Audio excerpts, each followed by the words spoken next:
je suis Sandrine et aujourd'hui on se retrouve donc pour une vidéo un petit peu osée. Aujourd'hui, donc on va parler de la bande dessinée érotique. Donc chez Hachette, petit coquin, était sorti il y a quelque temps les grands classiques de la bande dessinée érotique. Donc voilà, on voulait parler un petit peu de bande dessinée érotique et on va prendre justement ces bandes dessinées là comme support. Mais je pense que voilà, c'est mon cher confrère, ami et amour qui en parlera un petit peu mieux que moi, quoique. Donc voilà. Je crois pas. Donc voilà. Donc bonjour à tous et à toutes. Donc merci d'être présents sur la chaîne, de nous regarder. Merci à tous et à toutes. Donc sujet un peu délicat, on va dire pour cette vidéo-là. Donc la bande dessinée, donc comme on dit Sandrine, on va se servir des éditions Hachette comme support, mais on va plus parler de la bande dessinée érotique de façon générale. Donc sujet, est-ce que c'est un sujet tabou ou c'est un faux sujet tabou? Alors ça, on saura ça si on se fait clasher la chaîne. Non, parce qu'on ne va pas mettre des photos trop explicites. Non. C'est plus, on va plus parler, faire un débat là-dessus, quoi, petit débat. En fin de compte, on va plus, moi je vais plus vous expliquer ma façon de voir ça. Tu me diras la tienne aussi, et vous nous direz dans les commentaires si c'est, si vous partagez notre opinion ou pas. Donc déjà pour faire cette vidéo et pour la présentation, honnêtement, moi je sais même pas comment faire. Si c'est moi qui l'avais présenté tout seul, les gens auraient pu associer ça à un truc pervers. Oui. Coucou, mais je vous en prie, entrez. Voilà. Si c'est Sandrine qui l'avait présenté toute seule, on aurait associé ça plus, comment dirais-je, de façon vulgaire, un peu vulgaire, genre chaudasse quoi. Monsieur Racine. Voilà. Donc c'est pour ça qu'on la présente tous les deux. Voilà. Comme ça, au moins, vous mettez vos a priori où vous voulez. Donc, est-ce que c'est un sujet tabou ou pas? Dans l'esprit de beaucoup de gens, c'est un sujet tabou. Pour moi, pas. Pour moi, la BD érotique est une BD pas comme les autres. On est d'accord? C'est pas à mettre dans toutes les mains. Donc, on est d'accord que c'est pour un public averti, majeur. Ceci étant dit, ceci étant fait, je trouve que c'est comme toutes les autres formes de bande dessinée, c'est une BD qui a son importance parce qu'elle est là, elle existe depuis très longtemps. Ce sont des BD, il y a des BD qui sont cotées, très recherchées. Il y a des œuvres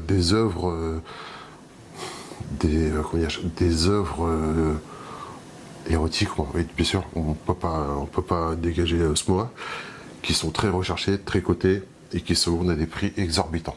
Oui. Donc, mais encore une fois, moi je trouve que c'est un format de bande dessinée qui est mal perçu. Mal perçu parce que pour moi, on n'a même pas fait, on n'a pas fait cette correction-là. On en a deux, trois. Oui, deux, trois tables. Deux, trois qu'on a acheté pour d'occasion en plus, qu'on a acheté pour voir. Donc voilà, après chacun se fait son idée là-dessus. Les histoires sont comme elles sont. Ou ce que moi je voudrais revenir, c'est que donc c'est un format de bande dessinée qui est mal perçu parce que on associe ça au monde un peu pervers. Exactement, c'est ce que j'allais dire. Alors que pour moi, à la base, pas du tout. Je pense que les créateurs, les dessinateurs qui travaillent sur ce genre de format, contrairement à ce que beaucoup pensent, enfin, c'est ce que moi, encore une fois, c'est que mon opinion. Je pense que c'est pour mettre la femme en avant. C'est pour rendre hommage à la femme en général. Et pourquoi c'est mal perçu? Parce que, en fin de compte, moi, depuis très longtemps, Sandrine pourra vous le dire, je pars du principe que l'homme et la femme sont plus ou moins égaux. À deux, trois différences près. Pour moi, la femme est supérieure à l'homme. T'es bien mon chien, comment je te kiffe. Depuis la nuit des temps, pour moi, depuis la nuit des temps, moi qui m'intéresse beaucoup à l'histoire de façon générale, pour moi, la femme, si la femme, on va parler de façon générale. Si la femme, comment on peut dire ça de façon... A le pouvoir, en fait. Oui, mais la femme a le pouvoir, mais elle ne s'en sert pas, ou très peu. Pour mettre les choses au clair, si une femme rentre dans un espace rempli d'hommes, si la femme rentre de façon vêtue de façon très sympa, très sexy, tous les hommes vont se retourner, tous les hommes vont... La juger. Non, pas la juger, ouais, ils vont peut-être la juger, mais... La désirer. La désirer. Très bon mot. Tous les hommes vont la désirer, et tous les hommes vont se plier à ses exigences pour avoir ses faveurs. Exactement. Un homme rentre bien habillé, voilà, rentre dans une pièce remplie de femmes, les femmes vont se retourner et vont dire, tiens, il est bien habillé, bel homme bien habillé, et ça va s'arrêter là. Oui. Donc voilà, les femmes ont ce pouvoir et cette supériorité à l'homme, et en fin de compte, si les femmes s'en servaient, voulaient vraiment s'en servir, les femmes seraient à la tête du monde depuis bien longtemps, quoi. Et en fin de compte, les hommes, la seule différence qu'il y a entre un homme et une femme, c'est que l'homme, c'est sa différence physique. C'est-à-dire que de façon générale, un homme a un physique plus important, a plus de force, de muscles, on va dire, de façon un peu sommaire, qu'une femme. Et en fin de compte, pour moi, l'homme se sert de cette force-là pour écraser la femme par peur depuis bien longtemps.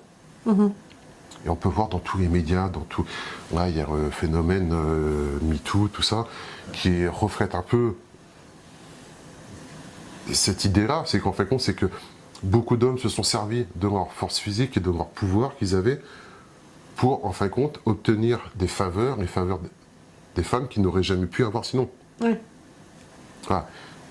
Maintenant, voilà, encore une fois, c'est un avis perso, et pour moi, la BD érotique rend hommage à la femme, à la puissance de la femme.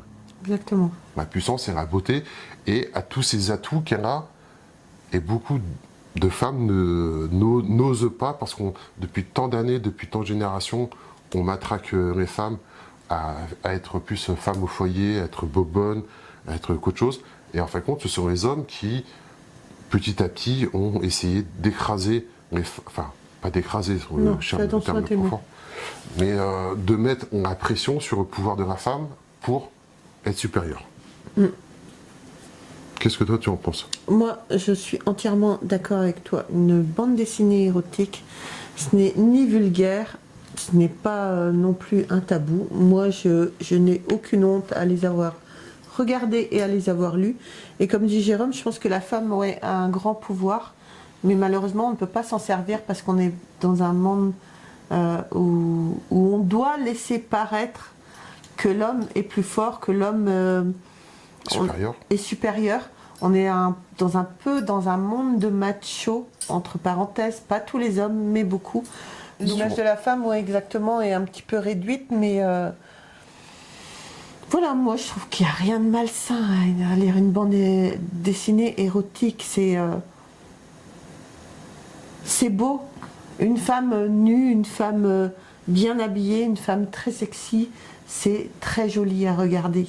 Ce n'est pas vulgaire, c'est pas pour autant que c'est marqué qu'on a un bandeau sur le front, mais voilà, ça nous permet de plaire et ça nous permet d'avoir du pouvoir à notre façon. Ah, mais pour moi, c'est le pouvoir suprême. Ouais. Il y a des royaumes qui sont tombés, il y a des pays qui sont tombés pour une femme. Pour une femme, exactement. Voilà, après, encore une fois, depuis la nuit des temps, pour moi, depuis la nuit des temps, en fin de compte, quelque part, l'homme sait que la femme est supérieure. Mais veut pas se l'avouer. Parce que la femme a des charmes naturels. Tu prends une femme, on va dire, comme on parle de la BD érotique, on va partir dans ce sens-là. Si on prend une femme très bien maquillée, en lingerie, tout ça, qui est habillée en lingerie de façon sexy, elle peut faire absolument tout ce qu'elle veut. Elle peut demander absolument tout ce qu'elle veut à n'importe quel homme. C'est un pouvoir qu'elle a. Il faut pas le. En fin de compte, depuis la nuit des temps, pour moi, les hommes savent ça et en fin de compte sont frustrés de ne pas avoir ce pouvoir-là. Donc, le seul moyen qu'ils ont, c'est la force physique. Voilà, exactement. Donc, c'est pour ça que. Et si on reprend depuis l'histoire de façon générale, on s'aperçoit que, en fin de compte, très tôt, les hommes se sont aperçus de ça et très tôt, ils ont limité l'accès à la femme au pouvoir. Dans bien des écoles, il y a de nombreuses années, en fin de compte, les études supérieures étaient interdites aux femmes, ou très limitées. Bien sûr. Les femmes allaient plutôt dans des écoles où on leur apprenait à faire à manger, à coudre, à s'occuper des enfants, voilà, que faire des études comme les garçons pouvaient en faire. On voit bien. Bon, ça remonte à très loin, bien sûr. Pas si loin que ça. Regarde, même dans notre enfance, en fin de compte, les garçons, on les élevait avec des jouets, et par contre, les femmes, les filles, en cadeau, elles avaient des dinettes, des cuisinières, tout ça. C'est un peu, alors, par contre, on est un peu sur cette image-là, quoi. D'un côté, on a l'homme qui pourra faire tout ce qu'il veut, avoir une vie d'aventure, de décision, de pouvoir, et la femme, elle, on va diriger à être bobonne, quoi. Ouais, exactement. Mais voilà, et depuis la nuit des temps, et alors que depuis la nuit des temps, on voit qu'il y a eu des femmes exceptionnelles, des femmes qui ont pris le pouvoir, qui s'en sont servies. Pour moi, c'est qui ont fait le plus à ça, c'est Cléopâtre. Oui.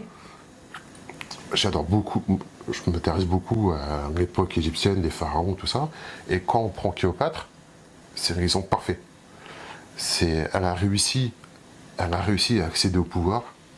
Et une fois qu'elle était au pouvoir, tout le monde s'est aperçu que c'était une femme, que non seulement c'était une des plus belles femmes du monde, mais elle était très intelligente, elle parlait plusieurs langues, elle était douée en diplomatie, c'était une reine, vraiment une reine, et elle se servait, alors, de façon, comment on peut dire ça, elle se servait de ses charmes physiques. Ah oui, elle avait beaucoup d'amour. Et ah oui, elle se servait, comme elle était reine, elle avait quand même un casier, si on peut dire, un tous les jours, différent, plusieurs tous les jours.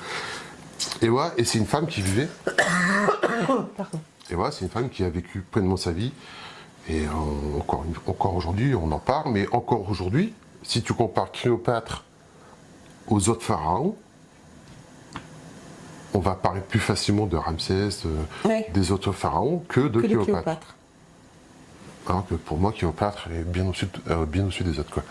Et il y a beaucoup de femmes à travers l'histoire qui n'ont pas eu les honneurs parce que, enfin, pour moi, l'homme a peur de la femme, a peur que la femme dans l'avenir prenne le pouvoir et en fin de compte essaye d'écraser le pouvoir de la femme dans l'œuf, quoi. Et c'est pour ça que si on en revient au BD érotique, pour moi, les dessinateurs, peut-être pas tous, peut-être pas dans toutes les BD, encore une fois, c'est de façon générale, je pense que les dessinateurs et les auteurs ont essayé de mettre en avant la femme de façon générale et ce pouvoir qu'elles ont, qui est la séduction, le charme, l'érotisme, que les hommes n'ont pas. Oui, exactement. Donc, pour moi, voilà, on en revient à la question de départ, c'est un faux sujet tabou, quoi. C'est un tabou qu'on inculque aux gens depuis bien longtemps, pour pas que ce phénomène prenne trop d'ampleur et que voilà, quoi. Voilà, je suis tout à fait d'accord avec toi. Merci mon chéri. Merci beaucoup. Mais encore une fois, voilà. Chacun a le droit d'avoir sa façon de penser. Mais voilà, oui, bien sûr. Et mais bon, encore une fois, voilà, dans ces BDA, les femmes sont mises à l'honneur, quoi. Et en fin de compte, s'il faut pas se leurrer, dans ce genre de BDA, t'enlèves la femme, il n'y a rien, quoi. Ah non. Il n'y a rien. Par contre, tu peux faire des BD comme ça qu'avec des femmes. Oui.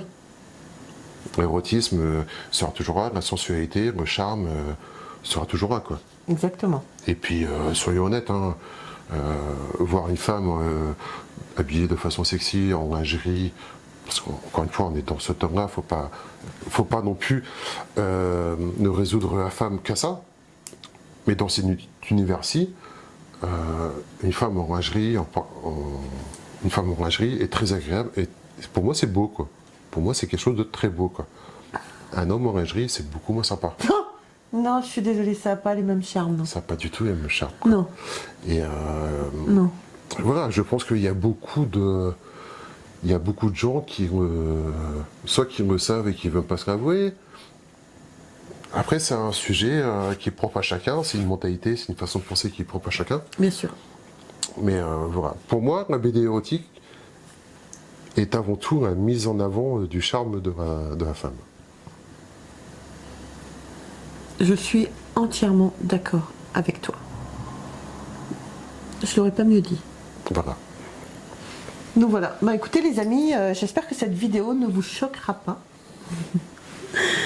Surtout n'hésitez pas à nous laisser des commentaires, il n'y a aucun problème. Voilà, je pense qu'on va finir comme ça la vidéo. Hein? C'était une vidéo qui nous tenait à cœur de faire. Après, c'est vrai qu'on a beaucoup hésité parce que pour ne pas se faire lyncher, clasher ou sur la chaîne, si quand même un petit peu. Mais voilà, nous c'est une vidéo qui nous tenait à cœur de faire. Donc voilà, ben écoutez les amis, surtout n'hésitez pas à vous abonner, à liker, à nous retrouver sur les réseaux sociaux. Sur ce, je vous embrasse très très fort et on se retrouve très vite pour une prochaine vidéo. Bye. Au revoir.